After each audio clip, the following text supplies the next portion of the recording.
Bonjour à tous et bienvenue, je suis Daline Hassan. Cette semaine, nous sommes dans une usine pour comprendre comment le secteur manufacturier local et régional s'adapte à la pandémie de Covid-19.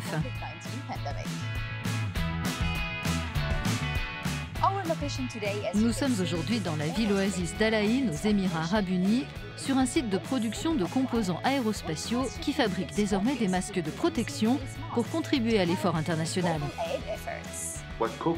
Le Covid a tout simplement accéléré le processus pour que nous puissions adapter notre technologie et tirer profit de la 4e révolution industrielle. Restez avec nous. Dans un instant, nous irons en Tunisie pour quantifier le coût financier du Covid sur l'industrie du plastique dans le pays.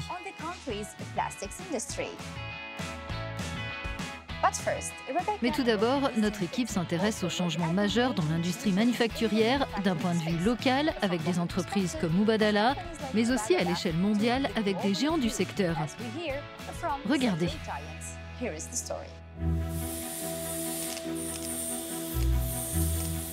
Comme la plupart des industries du monde, le secteur manufacturier a été gravement touché par la pandémie de Covid-19. La clé de sa survie semble être la digitalisation et la modernisation, comme l'ont affirmé des hauts dirigeants d'entreprises réunis lors du sommet virtuel mondial sur le secteur manufacturier et l'industrialisation en septembre. Selon le patron de la société Honeywell, la stimulation économique était la bonne approche pour lutter contre la pandémie. Le chef de Schneider Electric a déclaré que les fonds gouvernementaux devraient être dirigés vers les PME, plus vulnérables que les grands fabricants. Le patron de Siemens a également participé à la discussion. La question qui est très importante pour nous est de savoir quels seront les changements de nature temporaire et quels seront les changements structurels. Les discussions étaient modérées par le chef de l'organisation du sommet, Badr Al-Olama, qui a souligné l'importance d'un dialogue mondial pour façonner l'avenir du secteur industriel. Il a également fait le constat qu'en peu de temps, les besoins des consommateurs ont changé, obligeant les fabricants à adapter leurs produits et leurs services. Selon lui, les entreprises du secteur privé doivent prendre l'initiative et les gouvernements doivent s'attacher à fournir les politiques et les cadres appropriés pour embrasser la 4e révolution industrielle.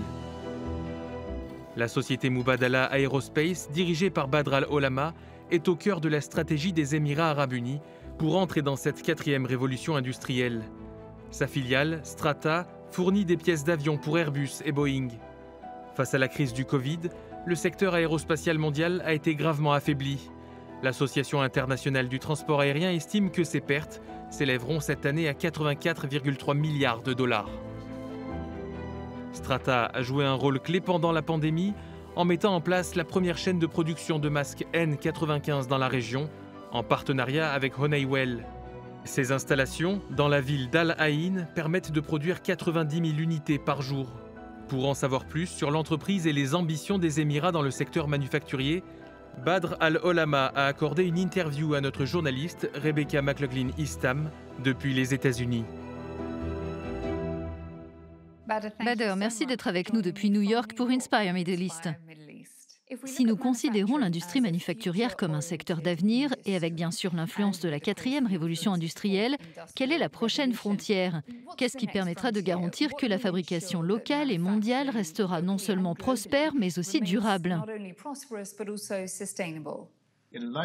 À la lumière de ce qui s'est passé avec le Covid, à mon avis, une sorte de modèle hybride va se développer. Des modèles hybrides où la technologie et les gens doivent coexister et travailler ensemble.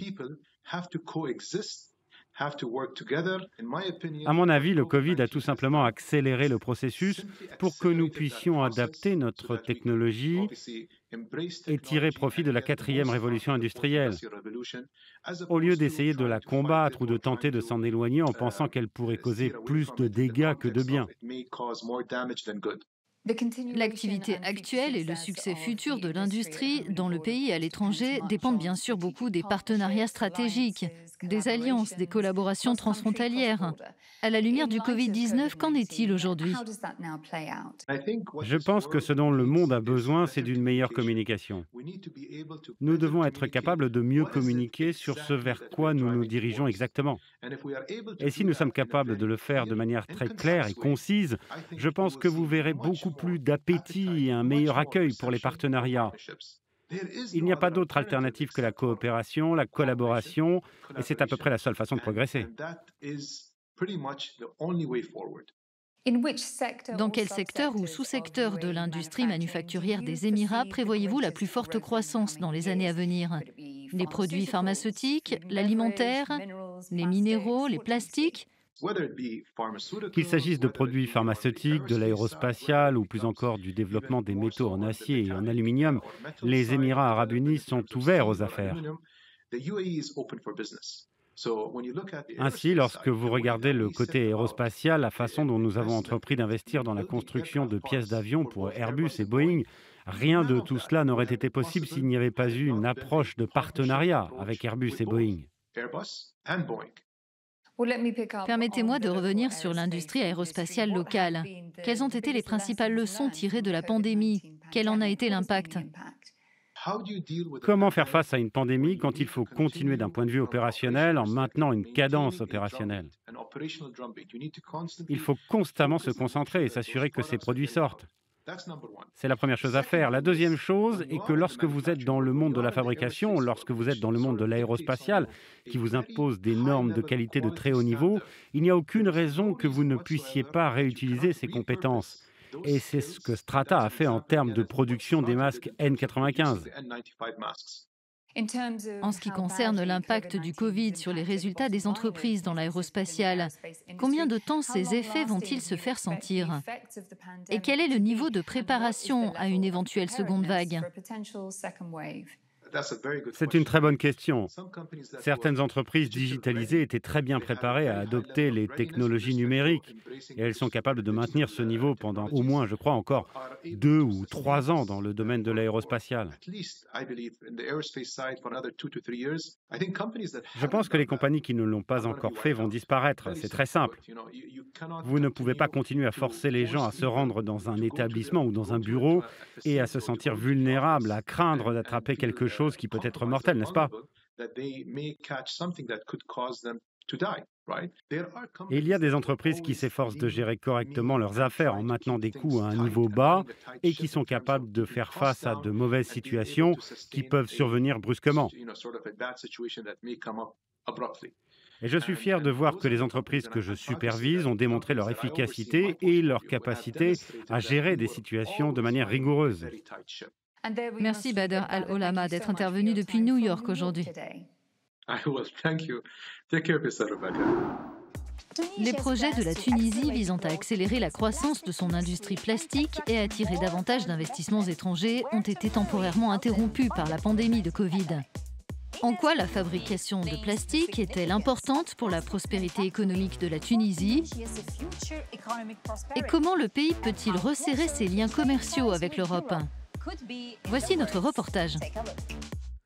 En avril dernier, le Fonds monétaire international a approuvé un prêt d'urgence de 745 millions de dollars pour aider la Tunisie à faire face à la pandémie de Covid-19.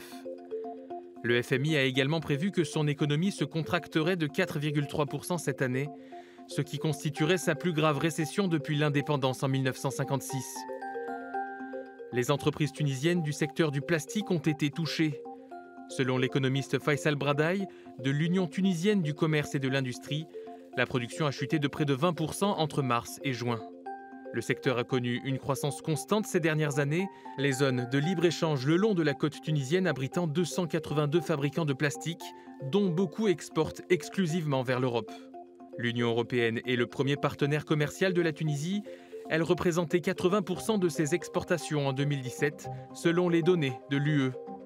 Ce sont les exportations de pièces automobiles vers des entreprises allemandes et françaises, réalisées à l'aide de technologies de pointe qui ont favorisé la croissance d'entreprises tunisiennes comme Plastil ces dernières années.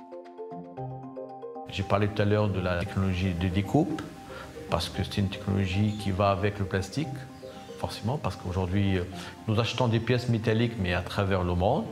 Et nos clients aujourd'hui nous demandent de faire de la productivité et pour faire nous-mêmes ces pièces plastiques que nous utilisons par ailleurs pour faire du survolage plastique. Donc là, c'est, je dirais, le plus gros développement qu'on est en train de faire en 2020. Donc malheureusement, la pandémie Covid-19 a fait que nous ne réalisons pas nos objectifs. Le blocage de l'industrie tunisienne pendant 5 mois a coûté à l'usine Plastil environ 1,9 million de dollars. Les 200 employés de cette unité ont également vu leur salaire réduit de 20%. Seuls 10 employés sont restés sur place pendant le confinement pour exécuter les commandes en cours d'une entreprise automobile française. L'industrie finira par s'améliorer selon la Chambre syndicale nationale des fabricants de produits en plastique, mais pas immédiatement. Notre vraie inquiétude, c'est les foyers qu'on commence à détecter dans certaines unités industrielles. Quoique on essaye de sensibiliser tous les industriels, des mesures barrières, de la protection. Il y a une relance, mais c'est une relance quand même qui avec un peu d'inquiétude, un peu aussi d'invisibilité sur les mois à venir. Les perspectives sont encore incertaines pour de nombreux industriels tunisiens, alors que le chômage a atteint 18% au deuxième trimestre. Beaucoup espèrent maintenant que le gouvernement et la Banque centrale feront davantage pour soutenir les entreprises dans les mois à venir, ce qui, à terme, permettra peut-être à la Tunisie de réaliser son rêve, devenir une plaque tournante de classe mondiale pour le plastique en Afrique du Nord. Notre émission touche à sa fin. Nous espérons que vous l'avez appréciée. N'hésitez pas à nous suivre sur les réseaux sociaux.